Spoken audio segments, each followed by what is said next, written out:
Welcome back to the Imaginary Gallery. It's TJ, your host. We're in the Psychopath Bag of Tricks, nearing the end of the book Without Conscience, The Disturbing World of the Psychopaths Among Us by Robert D Hare PhD. Can anything be done? The chapter begins with a letter to Ann Landers. Dear Ann Landers, I'm writing this letter on behalf of my sister, who's the stepmother of a 22-year-old high school dropout. I'll call him Denny. The boy's father was divorced from his wife when Denny was an infant. He has been married to my sister for 7 years. My sister spent thousands of dollars on the boy, including $10,000 for a military boarding school from which he was dismissed for cheating, lying, and stealing. She has hired tutors to help him with his schoolwork, taken him to 3 psychologists who told her he was full of hostility, and had him examined by doctors who ruled out any physical problems. Denny has lived with my sister and her husband, with her grandmother, and with his own mother. He's now living with an aunt. He does not work, he does not pay rent, and is happy to be supported by anybody who's willing. My sister and brother-in-law have found him jobs she just cannot seem to keep. They have supported his interest in sports without overindulging him, and now they are out of ideas.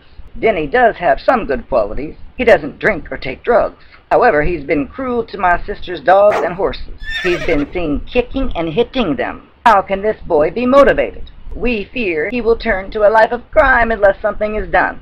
Signed, Up Against It in Virginia. Dear Virginia, why should a 22-year-old work when he can live rent-free and be supported by relatives? Obviously, Denny has been spoiled rotten. He's an angry, disturbed young man whose life is going to be a litany of trouble unless he's willing to go for therapy and come to terms with himself.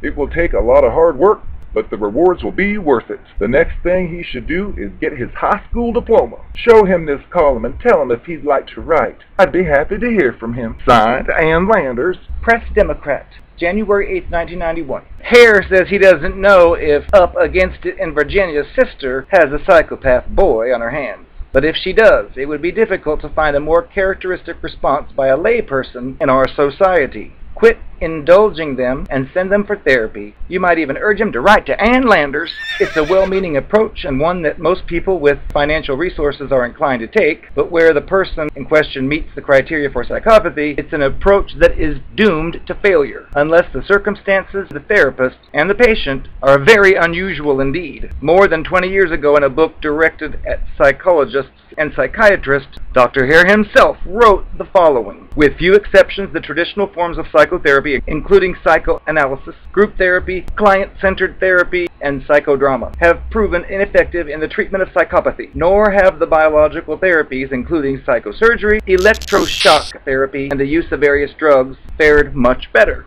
As of the time of this book's writing, in early 1993, the situation with regard to treatment remains essentially the same as it has always been. Indeed, many writers on the subject have commented that the shortest chapter in any book on psychopathy should be the one about treatment. A one-sentence conclusion, such as "no effective treatment has been found" or "nothing's going to work," is the common wrap-up to scholarly reviews of the literature. However, with our social institutions threatened by soaring crime rates, and our legal, mental health, and criminal justice systems overburdened to the point of paralysis, it is essential that we continue the quest for methods to reduce the enormous impact that psychopaths have on society.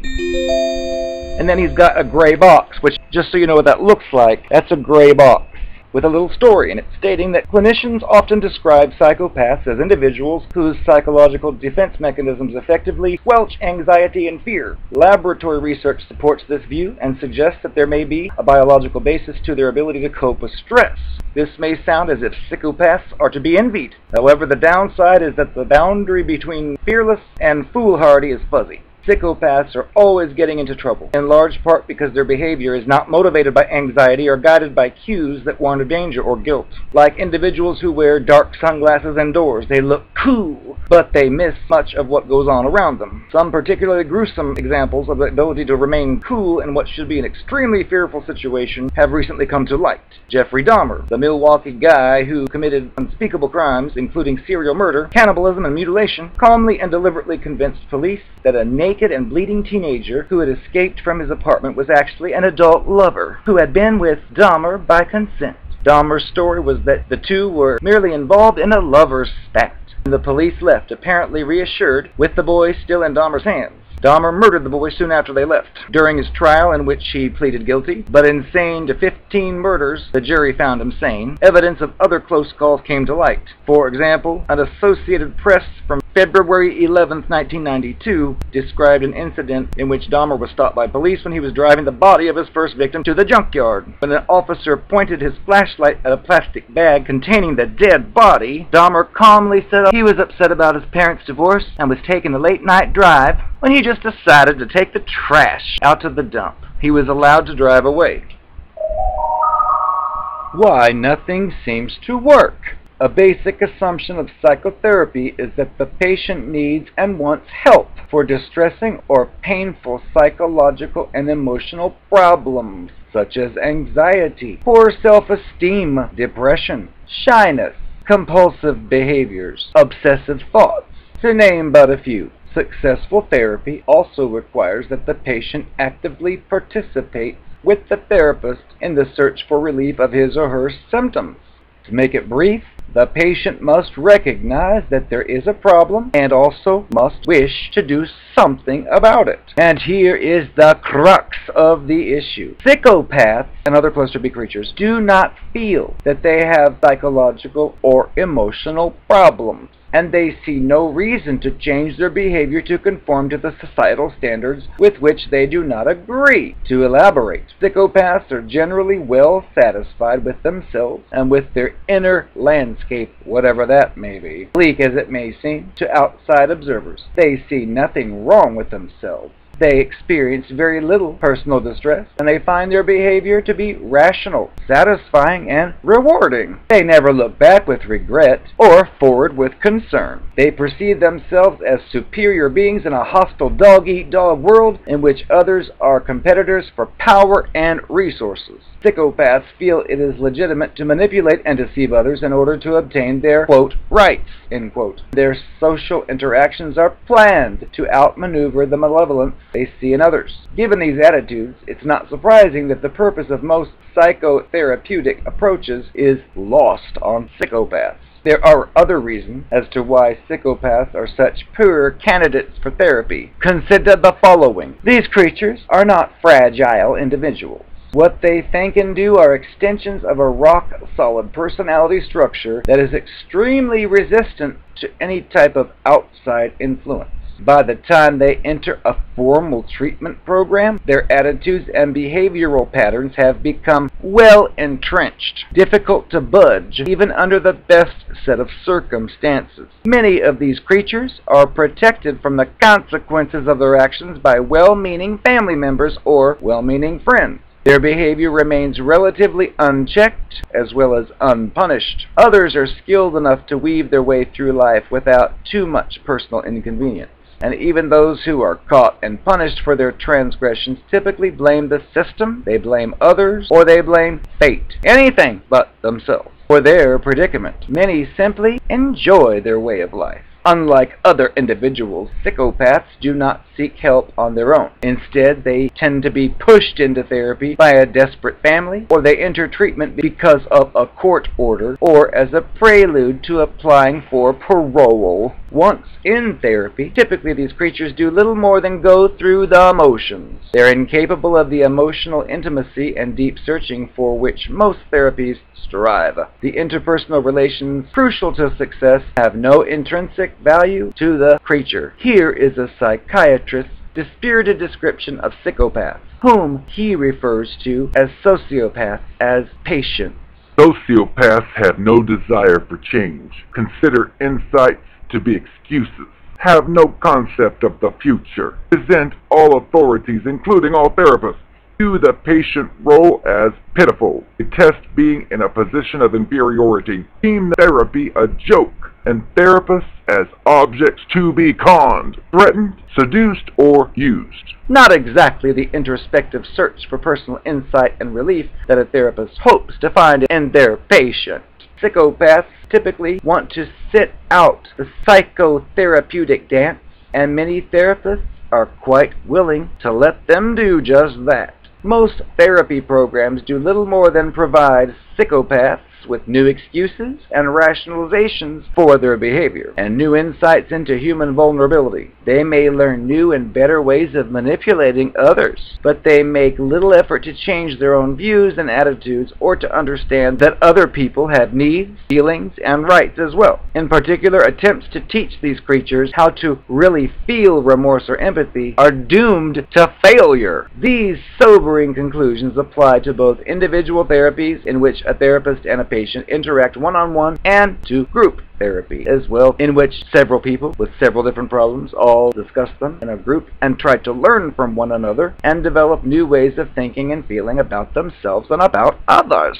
As Dr. Hare noted earlier, these creatures frequently dominate individual and group therapy sessions, imposing their own views and interpretations on the other members. As an example, a group leader in a prison therapy program had this to say about an inmate who'd scored very high up on that psychopathy checklist. He refuses to talk about things he doesn't initiate. He doesn't like to be confronted or questioned about his behavior. He refuses to see how he blocks communication and dominates the therapy group by his long-winded monologues that attempt to circumvent discussions about his own behavior. Yet, shortly after this was written, the psychiatrist wrote, "I'm certain he has improved. He accepts responsibility for his actions." and a psychologist wrote, He's made good progress. He appears more concerned about others and to have lost much of his criminal thinking. 2 years after these optimistic statements about him, the inmate was interviewed by a female graduate student for one of Dr. Hare's research projects. She said he was the most terrifying offender she'd ever met, and that he had openly boasted about how he had conned the prison staff into thinking he was well on the road to rehabilitation. "I can't believe those guys," he said. "Who gave them a license to practice? I wouldn't let them psychoanalyze my dog. He'd doo-doo all over them, just like I did." Next, another gray box. A 40-year-old man with 55 convictions for fraud, forgery, and theft in 3 countries attempted to avoid deportation from Canada on the grounds that he had been rehabilitated by his friendship with a 76-year-old blind woman. A 1985 psychiatric report had described the man as invariably pleasant, courteous, engaging, and intelligent, but also as a pathological liar with an entrenched personality disorder. The immigration department lawyer referred to him as a pathological liar who could charm the bark off of a tree, a chronic liar who would not separate fact and fiction, and a classic imposter. The lawyer pointed out that the man in question was paroled from prison in the USA in the late 1980s. He had violated his parole and fled to Canada and made his way to Vancouver, leaving a series of worthless checks across the country. The twist here is that he now claims to have turned his life around because of self-awareness sessions at the Christian Meditation Center and the church, led by the woman mentioned above. His claims to have rehabilitated have been countered by witnesses who testified that he continues to pass worthless checks and that he has not paid any of his bills. This came from an article by Moriah Farrow in the Vancouver Sun, March 2, 1991.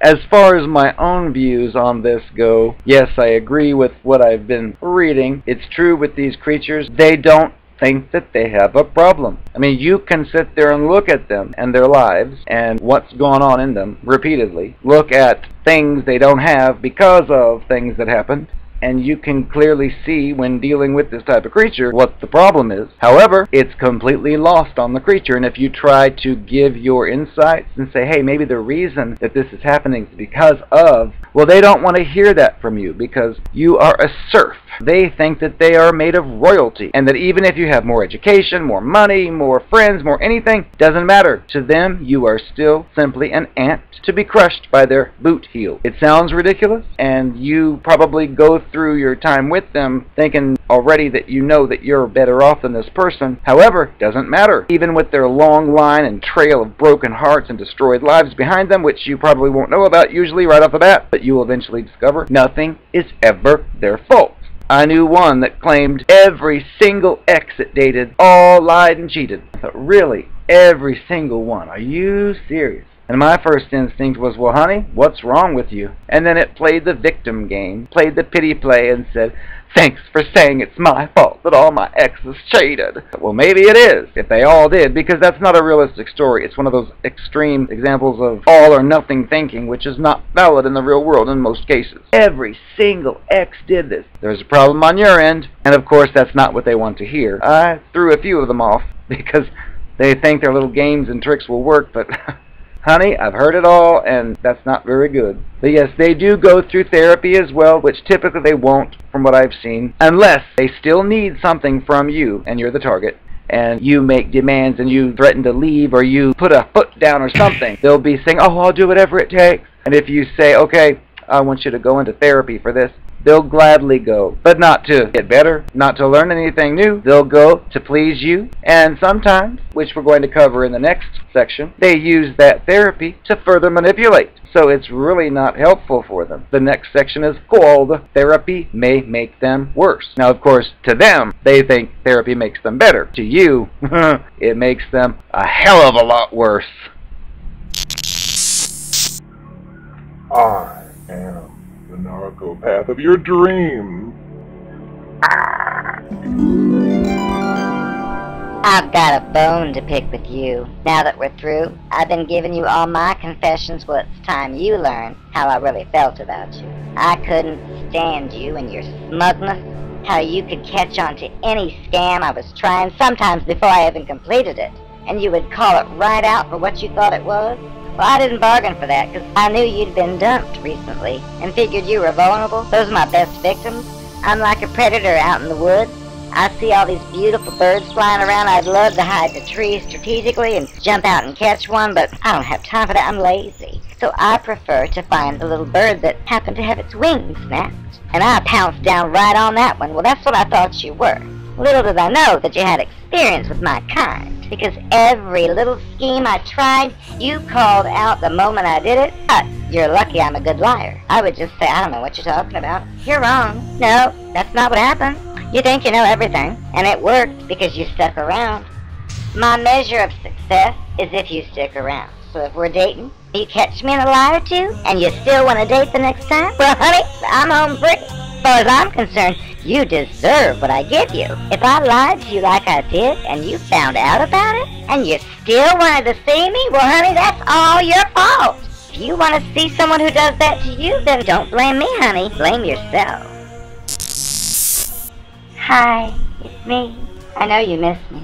I know you miss me, but all kidding aside, oh, I was just joking when I said those things about not loving you. Really, you're the only one I ever loved. The truth is, I'm getting sick of this dating. The last one I went out with demanded my first and last name, and he looked me up in a goddamn computer, and he saw my entire history, so I changed my name. I changed my name legally. I don't want those records associated with me. That's the past. Even though the most recent crime was last month, but never mind. I've got to change my outlook, change my appearance.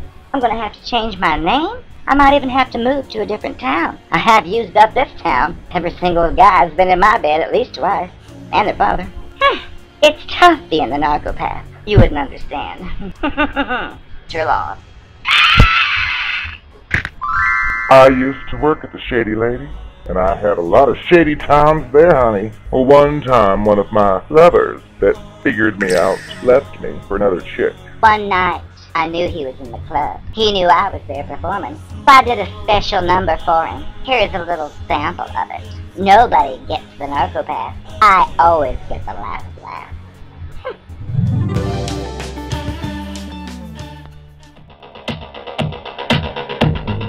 Somebody said you got a new friend.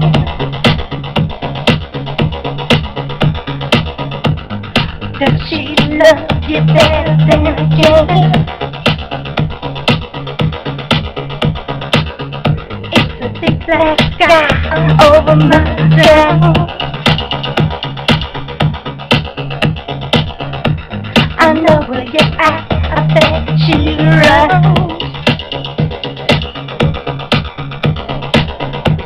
Yeah, I know it's too bad.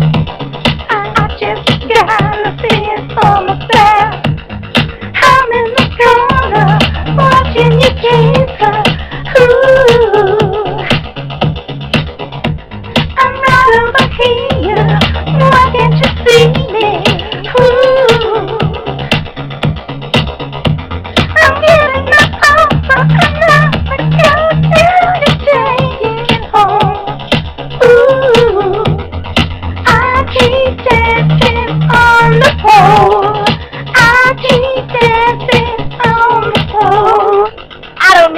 honey. I got the pole.